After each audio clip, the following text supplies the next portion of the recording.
I just want to give you glimpses into each of these 5. We'll go more in depth tomorrow morning. So this is why I call it a tour. All I want you to do for the next half hour is suspend disbelief. Okay? What I mean by that is this. Sometimes you want to move to, well, will that work? Not yet. Tomorrow, yes. Today is imagine the possibilities. Okay? Tomorrow you could say, this is best for us. Okay, that's great. I can't make that. All I can do is lay out the kind of the banquet and say, here's the vision, but what do you want to draw for your own church? That's the contextual part of this. So nothing about this is prescriptive. It's descriptive. Okay? And you'll figure out the direction you want to take it. I think, for me, this is a systemic response to systemic big adaptive challenges. So for me, I look at the ecosystem and I think to myself, this is going to strengthen the culture of our church. And it's going to bring the generations together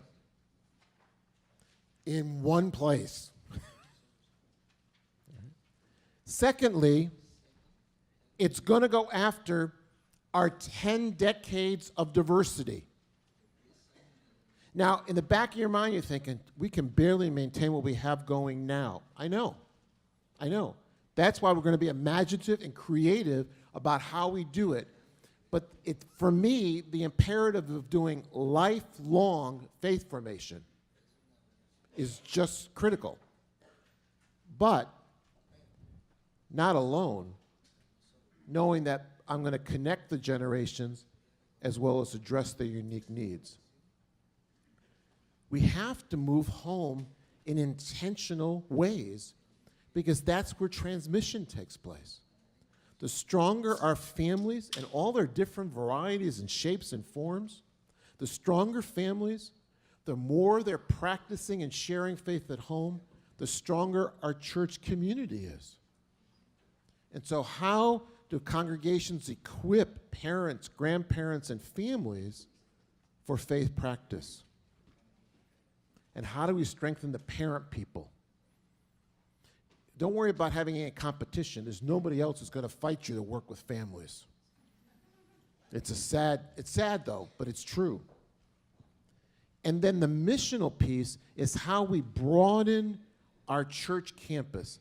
A wonderful book. Keith Anderson, a Lutheran pastor, actually not far from here in Pennsylvania, has written a wonderful book for church publishing called The Digital Cathedral.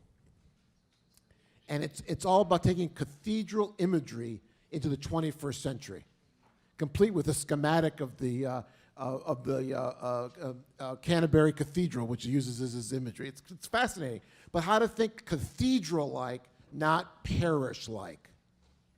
Make the campus bigger, which is missional faith formation. How do we broaden our campus?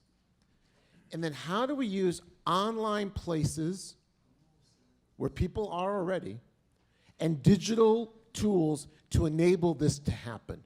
That's a big part of making this new system work. In a sense, that's the 21st century part of this. So, I'm gonna do examples, and then I'll come back and flesh out that tomorrow. So, one of the things that's really important is how is faith formed? How does faith grow? And we now know, with lots of wonderful research studies and lots of experience, that the more we do of these things at every stage of the life cycle, at home and in the congregation at church, the more these things happen, the more people are on a trajectory towards faith practice, lifelong faith growth. And so none of that's a surprise to you. But it's the fact that we do all those things and we make available all of those. So how do we draw this out of our church community? Build caring relationships. Celebrate rituals and milestones throughout life. Celebrate the church year seasons. Learn the tradition in new ways.